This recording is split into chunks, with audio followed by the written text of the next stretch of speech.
where the treats at. Is this the passing of the torch, right? Is this what this signifies?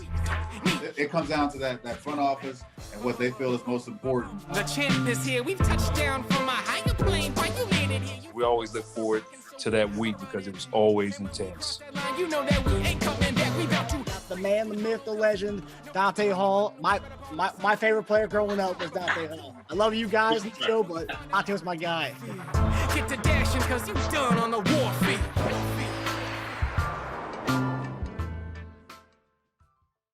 This episode of Chief Concerns is brought to you by BetOnline.AG. BetOnline is your number one source for all your sports betting needs. Get the latest odds, lines, and matchup reports for baseball, boxing, golf, and more, and even NFL preseason.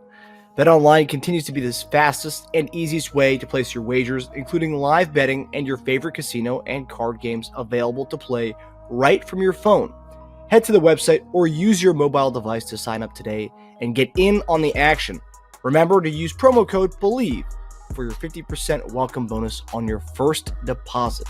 Bet online, where the game starts. Hey guys, Marcus Dash here. So JD's not going to be on the show this week, but we do have a special treat for you all. So I spoke to Dr. David Chao. You all probably know him as the Pro Football Doctor on Twitter. He was the team doctor for the San Diego Chargers for about 17 years. And he's like one of the main voices people go to on Twitter every week whenever there's an injury on Sunday or Monday or Thursday. But we got him to come on our show this week to talk about some of the key injuries within the Kansas City Chiefs right now. So we got him to talk about Kadarius Toney's meniscus tear and the scope surgery that he had to remove some of the cartilage in there. We got him to talk about Justyn Ross, his injury history, to kind of talk a little bit more about the spinal fusion because, none of us are medical experts. We just know, that was such a big deal of an injury, and that's how we pretty much got him as late as we did. Also talk about the foot surgeries. But, yeah, we have a good conversation about the spinal fusion, which I think a lot of people are thinking about it. You have a lot of these Kansas City media pundits who are so reluctant to say Justyn Ross will be on the roster, and I think this is where it stems from. But to hear a doctor kind of talk about it gives us more insight on everything.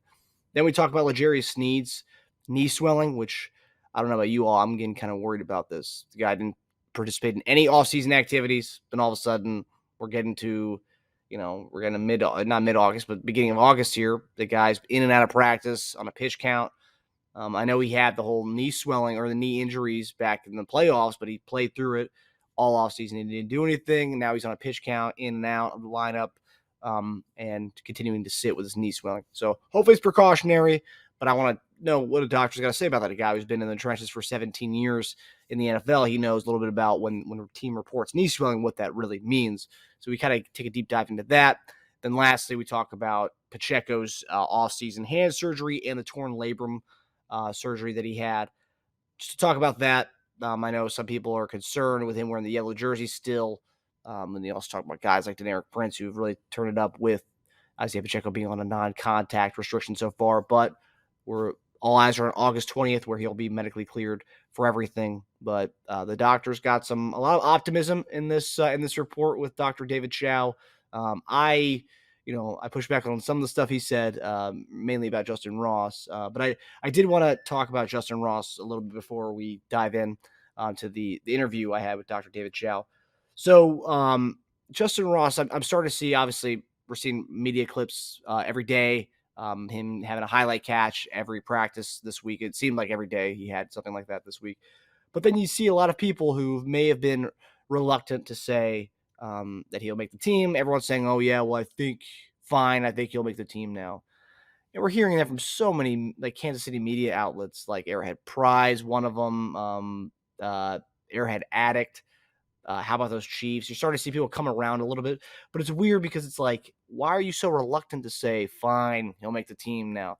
I don't understand. Like, isn't the whole point of this whole thing like to get the best 7 or 6 bodies in the receiver room? I mean, don't we want the best players in our lineup? And I know people will say Justin Watson, well, what are you going to do with him? He's a nice guy, Like, honestly, at the end of the day, I don't think we care who's a nice guy. I think we want the best people out there. And I think Justyn Ross is clearly one of the best guys in the receiver room based on what he's shown in practice. And apparently there's rumors that in the indoor practice sessions that we haven't seen, apparently he's lighting it up in there. So like, don't we want the best guys? I don't understand why there's, and it also seems like people are just so stuck to their predictions for the active 53-man roster. They want to be right so badly. They don't want this guy to succeed. It's just weird because, like, shouldn't be that way. Who cares what Arrowhead Pride's projected 53-man roster? Who cares what Arrowhead Addict's 53-man roster projection looks like? If at the end of the day, if we're seeing these guys ball out during practice, during training camp sessions and the video clips that we see, who gives a shit who your projected 53-man roster? I don't think anyone cares.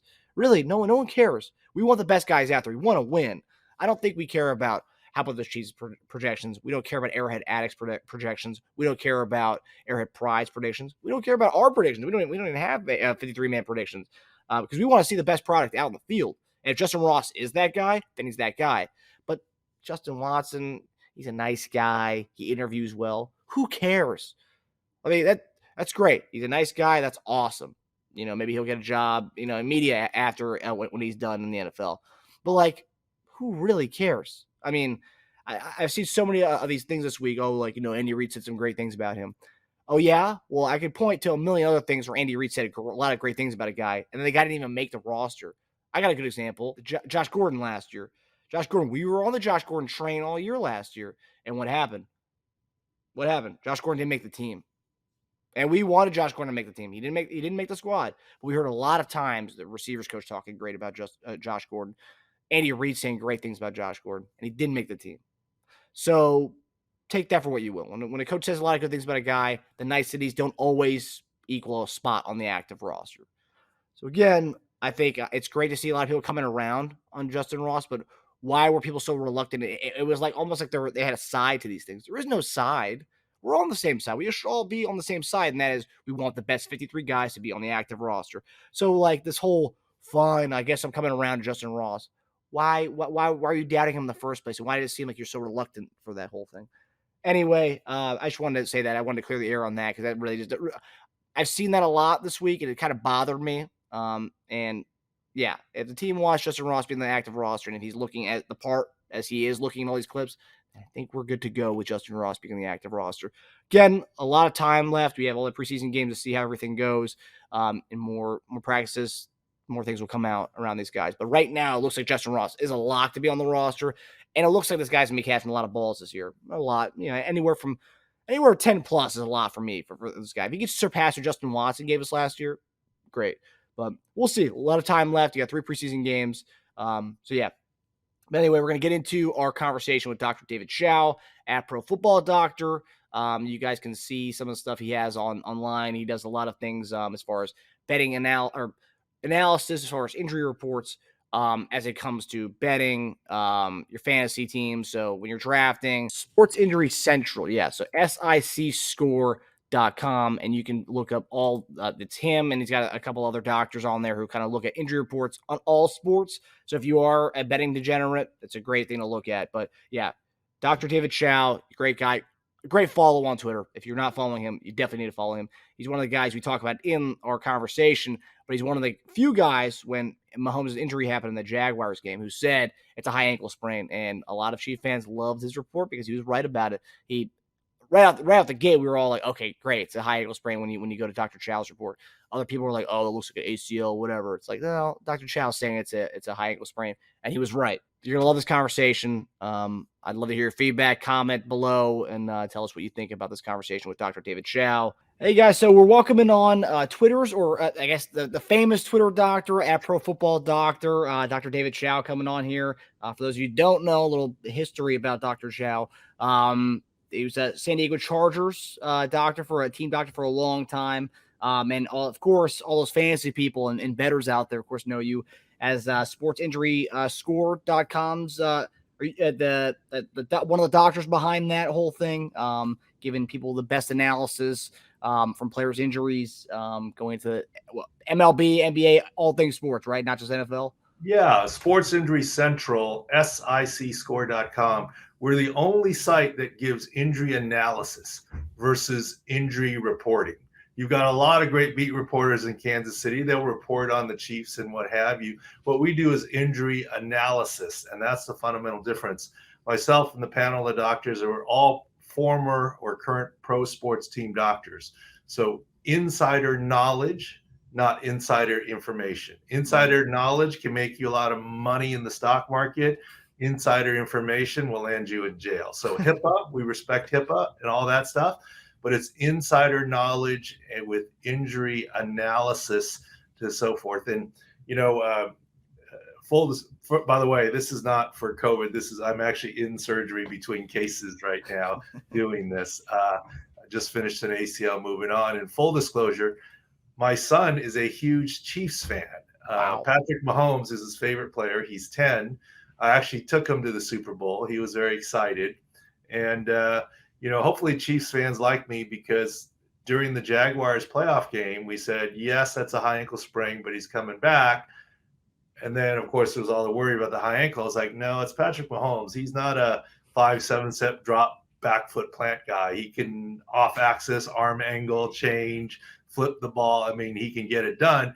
But if you did notice in the playoffs in the Super Bowl, he didn't drive the ball downfield very much, you know, and that's not the traditional thing. But, you know, with all this, you know, razzle dazzle, he was able to be effective. And see, by the book, you would say injury reporting, high ankle, oh, typically 4-6 weeks, da-da-da. We do injury analysis based on what it is, and that's the fundamental difference.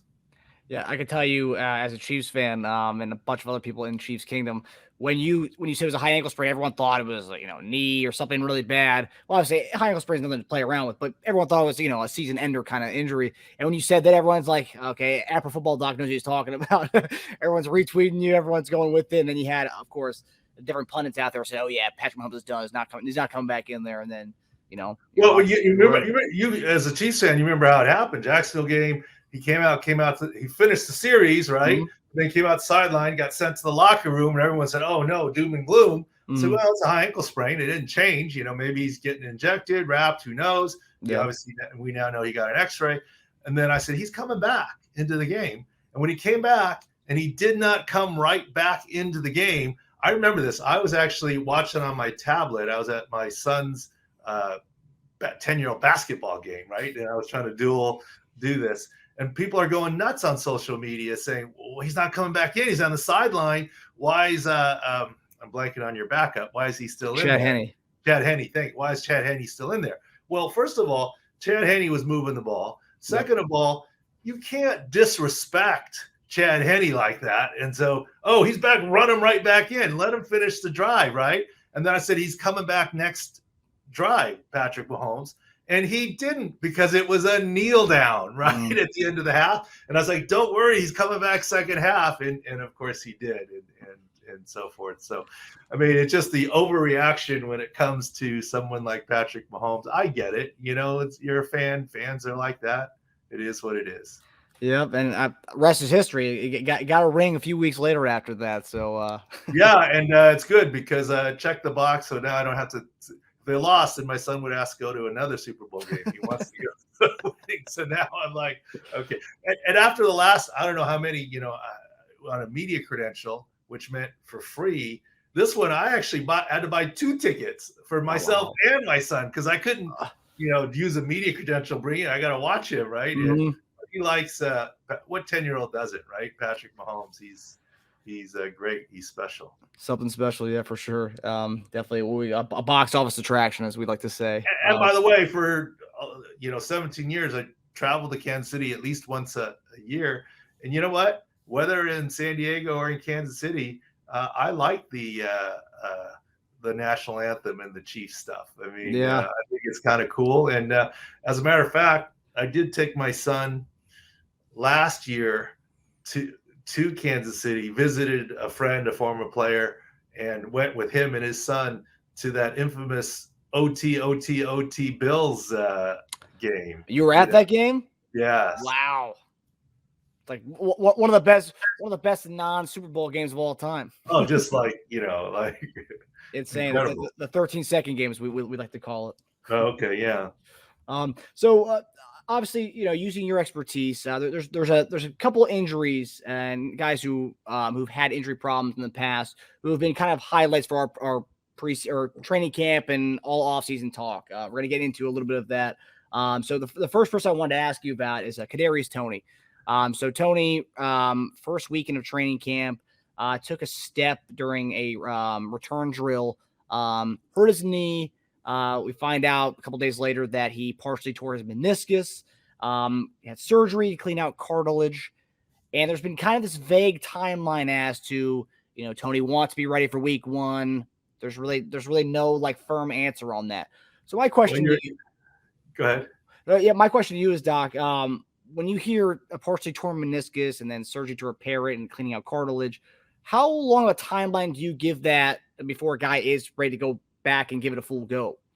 Well, first of all, it depends. Depends on the side of the tear, medial lateral, the size of the tear, associated damage. But you're going to hurt me with this one because I don't do a lot of fantasy. Okay, the only fantasy I've ever played is the Scott Fish Bowl, 10, 11, 12, and this year 13. I've done pretty well by luck.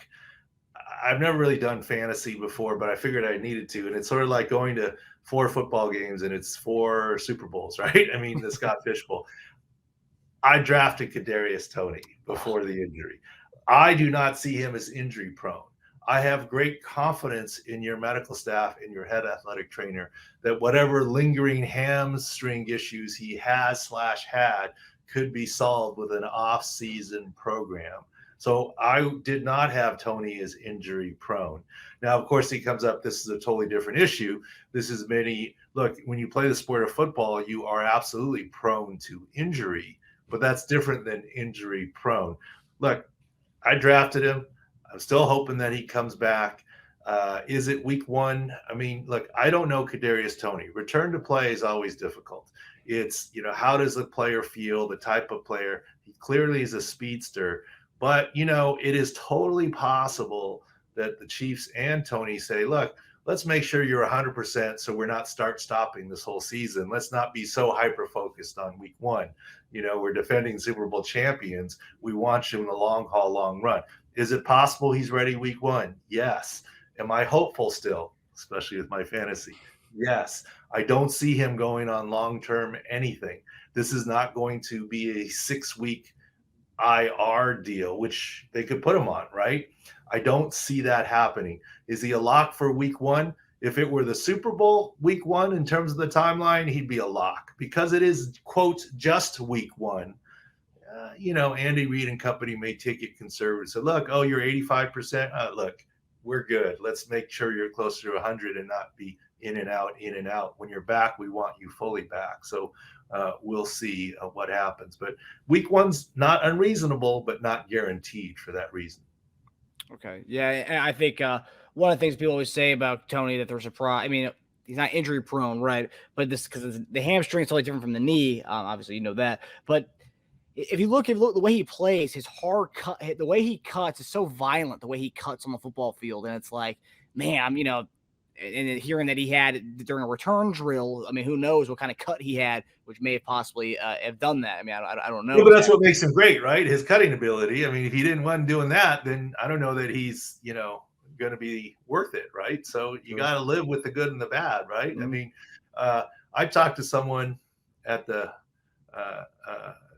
Super Bowl, Jim Everett, and he was asking me about Patrick Mahomes, and I was saying, his high ankle, he's going to be fine for this reason. And he just kind of shook his head. And I said, what do you mean? He goes, back in my day, if I tried to do any of that, I would be yelled at and benched. Right? I mean, all this off-axis, non-mechanical stuff. But that's kind of what makes Patrick great there. The throwing the ball across your body, which was like a Cardinals too when I was in high school. If a quarterback ever tried that, that kid was going to the bench and maybe going down to JV. Yeah. So that's promising news. That you don't think it's so you don't think it's partial meniscus tear is that big of a deal. Well, it is to a speedster and this, that. I mean, he's obviously missing time. It is a big deal because this is his chance to cement himself with the system and the other players, right? And familiarity gets targets, right? And so it does hurt them in that way and hurt him in that way. But I don't see this as oh my gosh, he's not going to be there for the bulk of the season or in any stretch run. Okay. Yeah, it hurts me in my fantasy more than it hurts the Chiefs overall. That's good. That's a positive thing to hear for a Chiefs fans. So the other one, Isiah Pacheco, who was a 7th round pick last year, he came on the scene, surprised and wowed a lot of people last year. But we found out shortly after the Super Bowl that he played the Super Bowl with a broken hand and a torn labrum at the end of the season. After the season was over, he had surgery on the hand and the torn labrum. And so far during training camp, he's been wearing a yellow non-contact jersey, but participating, but not doing any contact stuff. He's been cleared as far as his hand injury, but the torn labrum is something that he has not been cleared yet. They're hopeful that he'll be back by August 20th to partake in contact and stuff. So my question to you is, when you hear about torn labrum, the broken hand, although he's going to be cleared by August 20th for contact, how far does that make him away from being a full go as far as being 100% to take, 12 to 15 carries that he'll probably get during a game? I mean, does that kind of add up, like, being fully clear to play, to do contact? Does that mean he'll be ready to go by week 1? Well, one of the things we do at Sports Injury Central right now, we have preseason injury previews, and we talk about the Chiefs on offense and defense, but we're not worried about Pacheco. We even give him an individual, what we call 6 score, Sports Injury Central score for the season. We have it in the 90s as high. We think there's no question, and we put this out before he reported to camp. We think there's no question he's ready to go for week 1.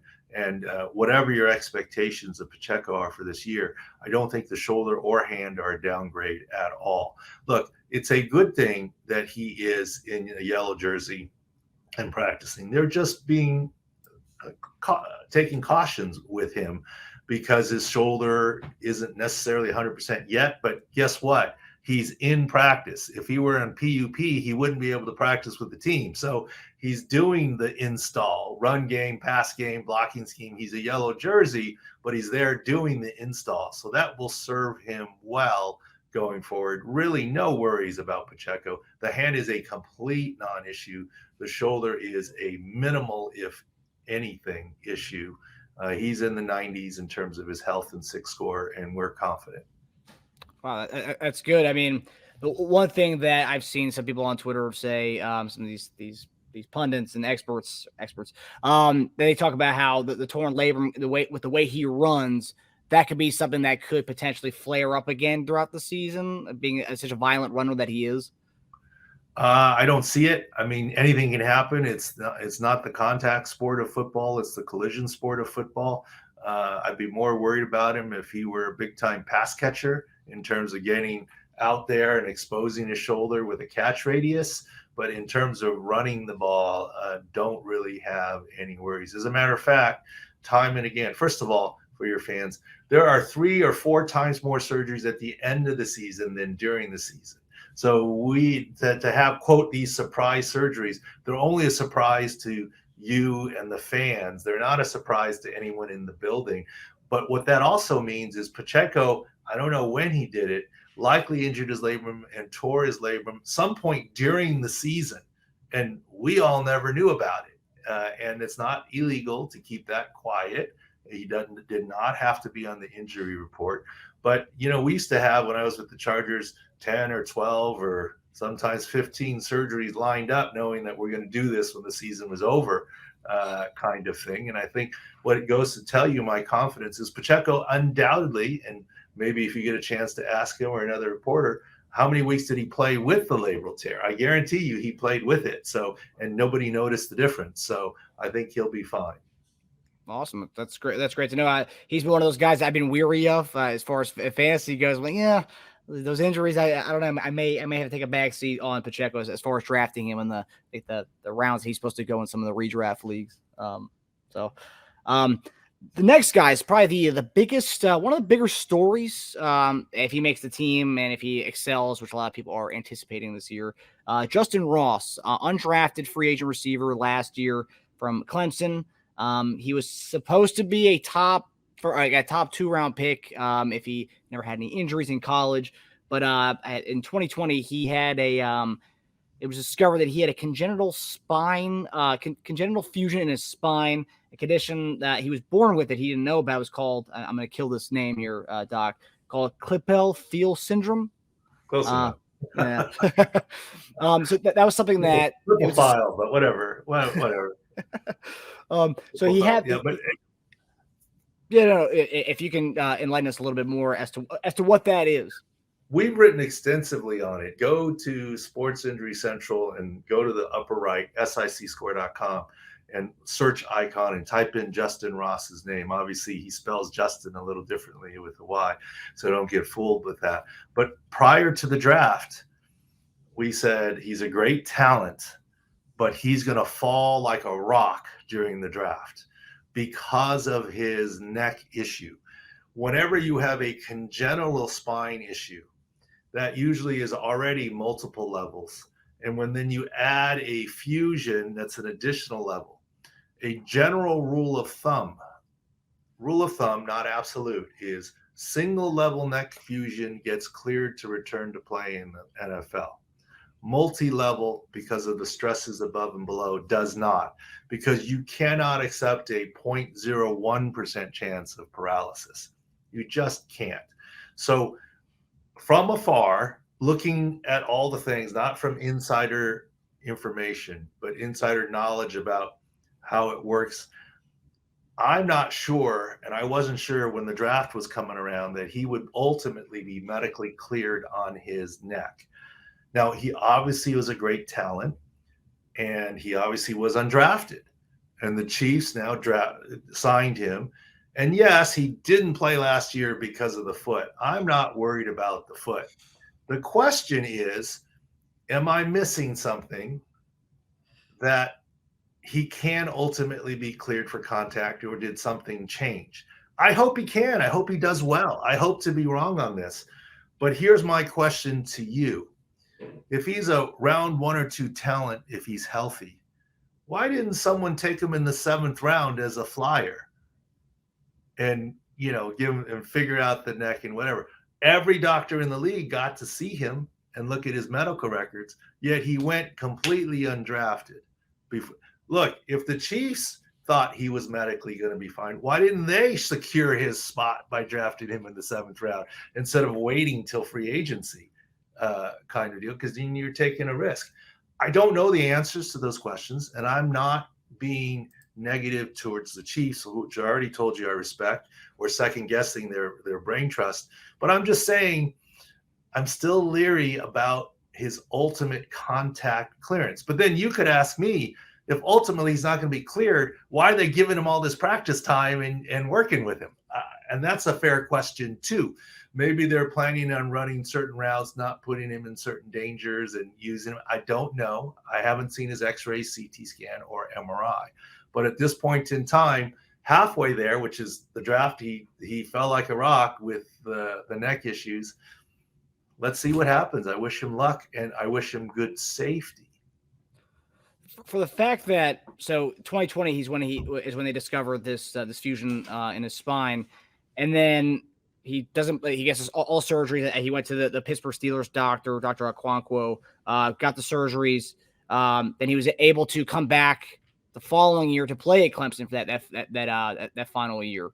His numbers weren't the same, but that some people will say it could be the injury. Some people could say it could be the quarterback that they had at Clemson. So he played that year, and then end of the season, he had the surgery on his foot, which they ended up last year doing a redo on that surgery to correct whatever went wrong in that last surgery they had in his foot. So it seems like, he has been cleared for contact since the original diagnosis that he had. I hear that point, and college clearance, and believe it or not, college clearance, high school clearance, and NFL clearance are in some ways different. NFL clearance has big liability in addition to, just what's okay. And medicine is an art. I'm not being critical of anybody. But if a team says, look, we just don't want the liability of a 0.1%, a 0.01% chance of paralysis. In college sports, depending on the school, and I don't know the situation in Clemson, but I can tell you in high school, I do lots of high school sports. Participation in high school sports, if the high school team physician does not pass the player, most school districts allow the player to play if any doctor will pass him on a physical, because it's a right as part of their education. And I don't know what the situation was in Clemson. I'm telling you, I hope to be wrong and that he's cleared. But if he was cleared from the neck and there were no worries, why did he not even get drafted? There had to be some worries there, and I hope the worries go away. That's all I'm saying. Okay. Interesting. Yeah. I mean, just based on, Chief fans say they got to steal. Look at the like a couple of years back of the 2021 draft, the Chiefs were able to get Trey Smith, who had medical red flags going into the draft. We ended up getting him in the 6th round. He had blood clots in his lungs that ruled him out during his final year at Tennessee. They were able to get him in the 6th round. They were able to clear him from that. So, maybe the Chiefs have found something in Justyn Ross. If he's able to play and make the active roster this year and get some playing time on the field, I think it might be one of the better stories in the NFL this coming year. Between that and DeMar Hamlin coming back, I think you have two really good stories, 2 comeback stories. No, absolutely. And I'm sorry, I'm checking my phone as people between cases here. You're good. I apologize. You're good. Final topic, Doc, and we'll let you get back to doing saving lives over there. So Chiefs defensive back L'Jarius Sneed has been in and out of practice and on a pitch count when he has been at practice, but he's been missing practice because of knee swelling. So at the end of last year during the playoffs, he was dealing with knee issues. I'm not sure. They haven't said these are tied to the injuries that he had in the playoffs. But he's been sitting out a lot of pretty much all the offseason activities. And now at training camp, he's been on a pitch count. He's been out. And they're citing knee swelling.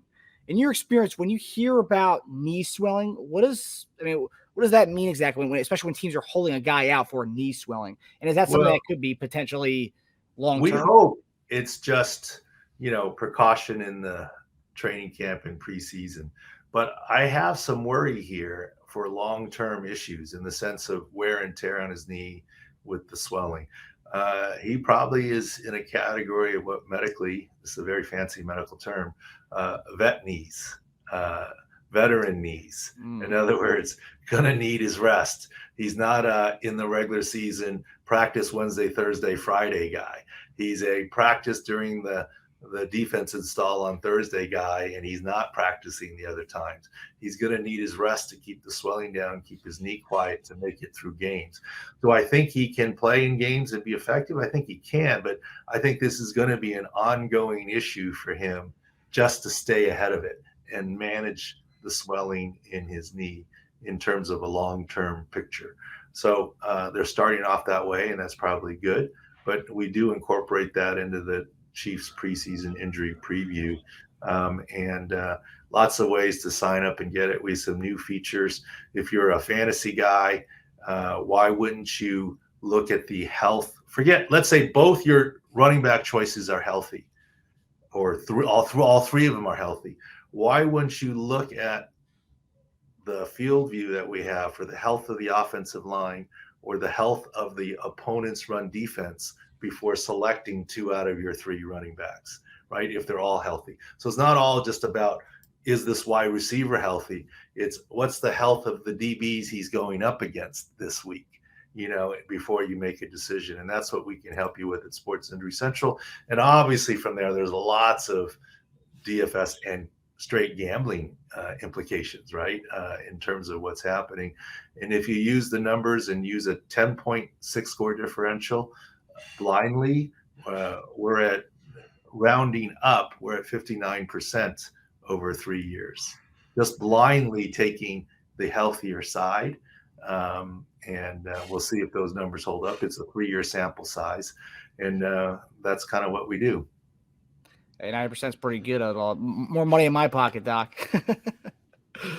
Dr. Chao, thank you for coming on. We hope to have you at some point back on during the season to talk about hopefully not as many injury problems during the season, but you never know. The NFL, Well, never first of know. all, remember when I'm on, I'm just the messenger, so I'm not the one hurting the guys. I used to every Monday go in and talk to GM, right? And the GM would say, you just always bring all this bad news. You're this, that, the other, and I literally looked at him and said, you have to understand, coach. Everyone in the building you would call coach, right? So like the GM, I said, you have to understand, coach. I'm Paul Revere. I'm not the British. I'm not doing the invading. I'm just telling you they're coming. I'm not doing the injuries. I'm just telling you they're here. But at least in your case, I think overall I was pretty optimistic, right? Justyn Ross, maybe not so much, but certainly Pacheco very optimistic and some optimism towards Toney. So it's a good thing. Oh yeah, there's a big Justyn Ross contingency out there though, Doctor. They're not gonna like what the lack of optimism in there with Justyn Ross. Well, we'll see. Hopefully I'm wrong. All right. Thank you, buddy. All right. Thanks, Doc. Have a good one. So I hope you guys enjoyed that episode. JD will be coming back this coming week. So we'll have JD, our resident tight end, back in on Chief Concerns, talking training camp so far, all things Chiefs. And we're going to talk about the Justyn Ross stuff a little bit more with JD, because it's all the hoopla about Justyn Ross right now. So we're going to talk to him about that. We're going to talk to him about the Pacheco, the Prince stuff. Prince is going to get a lot of reps this year, guys. I know there's a lot of Pop fans, but Prince is going to get a lot of reps. It's pretty clear in what you've seen so far during training camp. And he's a friend of the show, so why not? Well, let's get some more guys some love. But yeah, we hope you guys enjoyed the episode. Let us know your thoughts on the episode. If it's your first time watching Chief Concerns, please hit the subscribe button. We'd love to have you looking at more of our content. We always got good stuff going on. You can ask some of our subscribers here. But hope you guys enjoyed the episode. We'll see you guys next week, and we can also prepare for the preseason game next week. I think was it the Sunday next week? We got Sunday against the Saints at New Orleans, so that'll be a good one. So yeah, hope you guys enjoyed the episode. We'll see you guys next week. Hi everybody, thanks for watching. Subscribe here to get the latest from the show. Also, be sure to check out the best clips from Chief Concerns. And if you prefer to listen to the show, subscribe and follow us on Apple Podcasts, Spotify, and anywhere else you get your podcasts.